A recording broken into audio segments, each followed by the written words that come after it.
Today on the Visioneers, we'll meet an innovator who's holding back the tide. So exciting! Woo! We'll power the future with ocean energy. It's a cross between a giant aircraft and a spacecraft. And we'll get inspired by the next generation of scientists. Is this surf, skate science? I'm Zay Harding. Join me on a mission of discovery That is incredible. to meet the dreamers who are building a future that protects our planet and each other. Welcome to the Visioneers. I was born on the Hawaiian island of Kauai. There, I had a front row seat to the beauty and power of nature. When I grew up, I began to travel everywhere, learning everything I could about our planet. Those experiences have given me a curiosity about the environment, and I can't wait to share my new adventures with you. Today, we're traveling to the iconic coastal city of Miami, Florida.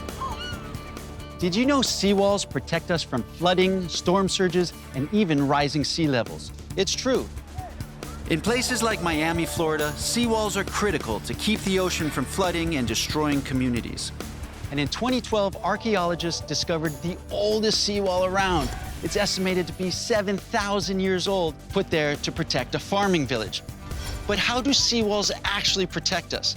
And how do they impact the sea life around them? Hey, Anya! Hi, Zay! Welcome to Miami! Thank you, thank you. Come on down, All let's right, chat. I'm coming. Anya is the founder of a Miami-based company that's setting out to bring seawalls into the 21st century. This beautiful city has a huge problem with flooding and rising sea levels and increases in storm surges. And we are 3D printing living seawalls to protect every coastal city from flooding and rising sea levels and to create marine habitats for sea life. So what is a seawall? Let's start with that. Seawalls are what protects the land from flooding. Like if a house is on the ocean, the seawall is between where the house ends and the ocean begins. The first seawall in America went in the water in 1905 in Texas. So we've been putting in seawalls for a long, long time, but unfortunately, there are some problems. What are the problems you're trying to fix then? One is they're really expensive, and a lot of people can't afford them. So they may have a house near the water, it's getting flooded, but they can't afford to put in a seawall. And yours are cheaper. Exactly. And the second problem is regular seawalls are really bad for sea life because they're leaching chemicals into the water and because they're flat. So all the fish and all the sea life that was living by the coast, it has nothing to attach to during storm events and surges. And so all of that sea life migrates. It leaves the area and nobody's left to eat the toxins in the water. But Anya's seawalls are designed to mimic the way mangrove tree roots naturally grow. Mangrove forests are found throughout Florida's coast and waterways, and they're a vital part of the ecosystem. The whole point of the biomimicry design like this is to attract native species. So you see all this special texture? Yeah. This is called rugosity, a special science word. Ergosity? No, rugosity. Rugosity. R-U-G. Rugosity. It means texture. Okay. Yes. Rugosity. Yeah, now you sound very smart. And the fish believe it's real. Yes. When corals are little babies, they need shade. So they start growing in these little layers. And then the bigger shapes, this is great for bigger sea life, so they can hide in these caves from predators. So how are they made? I mean, it looks like layers. Is it made like that? Oh, wait till you see. Actually, you'll be working today. You're gonna be printing some on the wall. Hey, Yes, it'd of be my course. honor. Hey. The factory floor is right next door, and it's busy printing Anya's seawalls out of specialized concrete. Oh, this is it here. Oh my gosh. Look at this. Isn't it amazing? It's so fast. Our baby at work. So this is a fast. very special robot because of the speed. Yeah. It's and printing 1.5 feet per second. That is extremely fast, and it's drying fast too. Yeah, so the layer time is only about 20 seconds. So it has to harden in 20 seconds to support the next layer. Otherwise, everything would just collapse. And how long does it take to get an entire wall built? We build a 10-foot wall in 1 hour. You want to help us out today? Yeah, I'd love to. I mean, if you think that your walls are okay with me and a first time. We can try, I'm not sure. But the team is gonna be putting in the rebar. So what is the rebar for? Reinforcement? Exactly, so the rebar keeps the seawall really strong so it can withstand even hurricane conditions. Anya, come to this side. Zay, you're gonna stay over there. All right, You guys are gonna pick up one piece of rebar. ready, set, right about go. there. Oh, Hold it there. wait. All right, That thing dries fast. And look, it's already being incorporated. exactly. Look at that. This is so satisfying. As my daughter would say, this Yes. is so satisfying to watch. You did an amazing job placing the rebar. Thank you. Do you wanna go see some of these being installed in the water? Oh, yeah. Coming up, we'll witness Anya's seawalls in action. We can get up closer and see it in the water? Yes, let's do it. All right. And later, we'll ride alongside the power plants of tomorrow. You've got this enormous amount of energy in the waves and the tides. And that, I think, is a really exciting future. The Visioneers will be right back.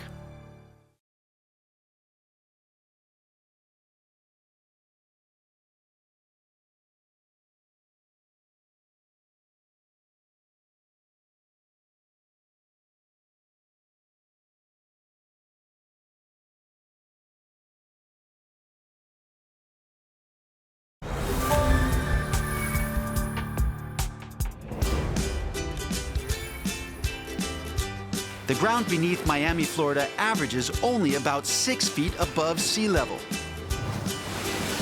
As the Earth's weather patterns change, in this city the flooding is getting worse and happening more often. Miami is really the first city to face rising sea levels at scale. So it's either going to be an example to the rest of the world or a lesson. Anya Freeman is using the latest technology to build seawalls. These flood barriers are 3D printed out of quick-drying concrete. They're cheaper, faster, stronger, better for the environment, and today I've asked Anya to take us to see them in action. It's a gorgeous day just for you. Welcome to the office. This is how you get to work each day, huh? I know, isn't it crazy? I can get used to this. How much does this water level fluctuate here on this little river? About 2 to 4 feet. So right now it's low tide, and you see some of the older houses with the older seawalls, the water is already almost up to their yard. Houses like that experience flooding every day. First stop, we're going to Palm Island. It's one of the most beautiful islands of Miami Beach, and right now, in this very moment, they're installing a living seawall. So exciting! Woo! Look at that. Hey guys! How much does each one weigh? Yes, well, how much do you think it weighs? 1,000 pounds? More. More? 1,200 pounds? 10,000 pounds. Each one is 10,000 What? pounds. That's like 2 cars. Oh my gosh, that's heavy. Look, manatees. So they like this stuff. It's like, well, see all like the shapes and the textures? Yeah. It's great for algae to start growing on the living seawall, and manatees love to eat algae. So this is going to encourage sea life to grow on it, and that's the Exactly. same stuff that manatees eat. So they're Yes. going to love coming up to it. Manatee buffet. Manatee buffet. Yeah, we're so excited to have a project in a manatee zone. Okay, you want to go see the first ever 3D printed seawall in the whole world? Yeah. All right, let's go. The very first 3D printed seawalls. In the world. In the world, Yeah. right here. We can get up closer and see it in the water. Yes, let's do it. Looks like it's just built in, meant to be here. It doesn't look weird. That's the whole point of biomimicry, to blend in with nature. If nature was to make a seawall, it's mangroves. Well, actually, mangroves are already nature's seawall. Yeah. We're just incorporating their design into the structure. See all of these black creatures? Yes. They're called flat tree oysters underneath. Oh, look how many there are Is that inside. crazy? Put your hand in. It's covered. So these are the oysters, then you also see the mussels. And the reason it's so great is because both of those eat toxins. They're filter feeders. They're actually cleaning up the water Exactly. right They're working every day, all day. now. These oysters are loving it. Look at them, happy as a clam. I will stop at nothing to make this a gigantic global success, not for myself, but to bring this technology to every community so they are safe from flooding, so sea life is flourishing. And I have this amazing team behind me, so we are on our way. You want to talk about a Visioneer? I feel so lucky to be meeting Anya and seeing the fruit of her labor. I wish you nothing but the best. Thank you so much. So Thanks much fun. for being such a good Visioneer. Coming up, ocean tides are powering the future. We're creating machines which can convert ocean wave energy into electricity. And later, What are we learning here today? Science! This is my kind of class. we'll help the next generation of Visioneers safeguard our oceans. You can learn, but like also have fun at the same time. Don't go away. The Visioneers will be right back.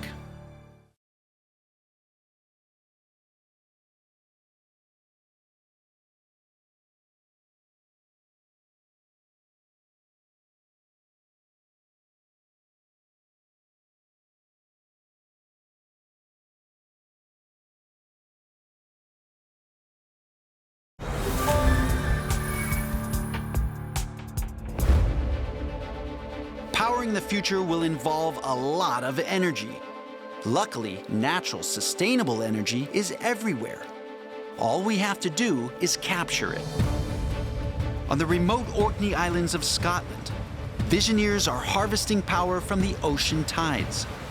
One of the reasons that Orkney is such a fantastic test site for wave and tide energy is that it is literally the collision between the North Sea and the Atlantic Ocean. And these two places meet and create these extraordinarily strong tides, as well as very, very high waves. Twice every day, tidal activity fills and then drains the North Sea basin with billions of gallons of water from the Atlantic Ocean. Enough water to raise and lower the surface of the North Sea by 17 feet. That flow of water of thousands of cubic meters of seawater becomes accelerated, and you get very, very fast flows. And that's where we can generate a lot of power. And that tidal power is being captured by an engineering marvel called the O2. The O2 is an incredibly striking piece of engineering innovation. It looks something a cross between a giant aircraft and a spacecraft. The O2 is literally a floating power station, the size of a 747, and weighing in at approximately 680 tons. Two massive rotors beneath the water are turned by the force of the tides. The energy they generate is collected and fed into a cable back to shore directly into the electric grid. It's in fact the most powerful tidal turbine in operation, and that kind of power can generate enough clean electricity to meet the demands of 2,000 UK homes for a year. In fact, just 1% of the world's wave power can generate enough electricity for 50 million homes. The O2 is massive, but it didn't start out that way. I traveled to the Scottish capital of Edinburgh to visit a state-of-the-art wave testing pool. Here, engineers use small models to test many different designs. Wave tank testing gives us information for guiding us in the behavior of the machine in real sea conditions at full scale. It's conceptually very simple.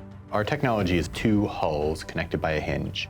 Waves cause a reciprocating back and forth rotation of the hinge that drives a generator, an electrical generator that produces electrical power.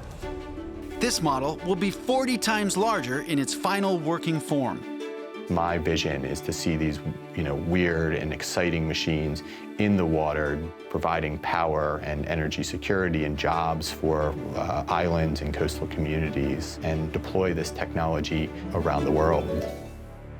Coming up, So today we're going to learn about what makes our water dirty and how we can prevent that from happening. science has never been so much fun. Stay tuned. The Visioneers will be right back.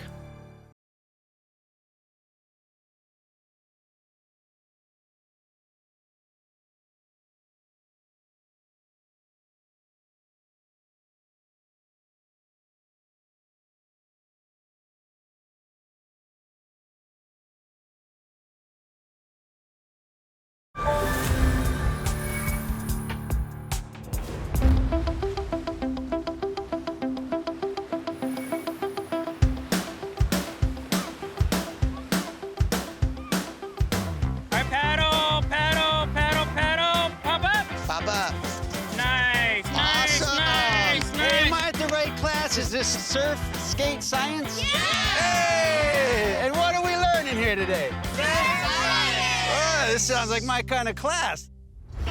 Surf Skate Science is an educational program cooked up in 2018 by Yuli and Tony Freliciardi. It's been making waves ever since. I went to school for ocean engineering. Yuli ran and built skate parks. And so we basically thought, why not take the things we love and create a class for kids? I'm stoked that I can make a difference because I kind of fell through the cracks in school. Our tagline at Surf Skate Science is we've got awesome down to a science.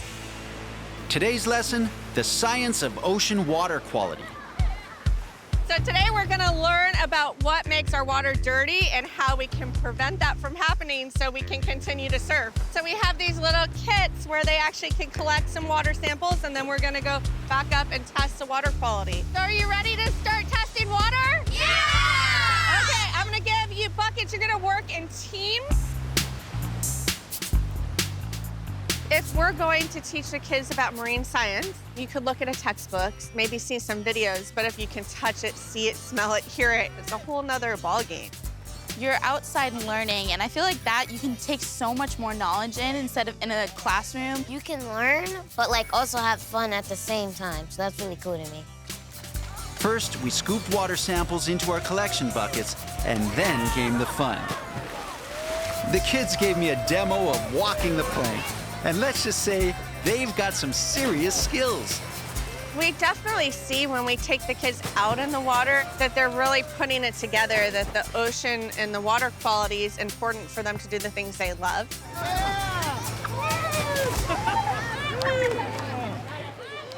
Everybody head in! We're gonna test our water! Come up, there you go. Nice! If you look here on the back of your can, there's a thermometer. This is in Celsius. We grabbed temperature readings right away before our samples could heat up in the sun. Next stop, a makeshift water testing lab hosted by Evan Oriana from the Surfrider Foundation. Did you guys have fun surfing out there? Yes! Water quality. It's more than meets the eye. A hidden world of chemicals, temperature, and oxygen levels determines what's really going on. So the students today are citizen scientists. Yes, you guys are all helping out testing our water quality and keeping our beaches clean and safe. With testing kits and a sampling syringe, we became water detectives, checking our sampling's acidity using what's called a pH test. Fish, animals in the ocean, they need it to be a certain level of pH. And you know what we're finding out? We're finding out the more pollution we put into the air, the more the ocean is becoming a little bit more acidic. The main pH-changing pollutant is carbon dioxide, which is emitted by all kinds of engines and power plants. Carbon dioxide, as we release into the atmosphere, the ocean actually, like a sponge, absorbs an equal amount down. Too much carbon dioxide in our ocean not only makes it acidic, it causes the ocean to heat up. And when the ocean gets warmer, that turns up the heat for the whole planet. The ocean keeps us stable, and as we affect it, it's going to change that, and we don't want that. We want it to stay perfect. After our pH test, we perform similar tests for oxygen levels and for chemicals like phosphates and nitrates. When we add things that are not supposed to be in the ocean, whether it's washing a car, putting fertilizer on your lawn, things that aren't natural, that's when we tip the balance in the scale. Finally, it was time to see our first results. Our oxygen and chemical tests gave the water near this beach a thumbs up. But what about the pH? For the ocean, we're looking for a pH around 8.1, which we're very close to today. That means the water is very healthy. What I learned today, and I did not know, that what we do on the land can also hurt our ocean. We're teaching them that they have a voice, that they can speak up, that they can educate others, and that they can be advocates for our environment. I think that if we keep our oceans clean, then it'll be a better world for all of us. Well, we've learned a lot of great things today, especially that the water quality is really good and healthy. Which means we can still surf. I was just gonna say that. Let's go. Who wants to go back in the water? Yeah, let's go. Woo! Don't go away. Visions of the future are coming up next.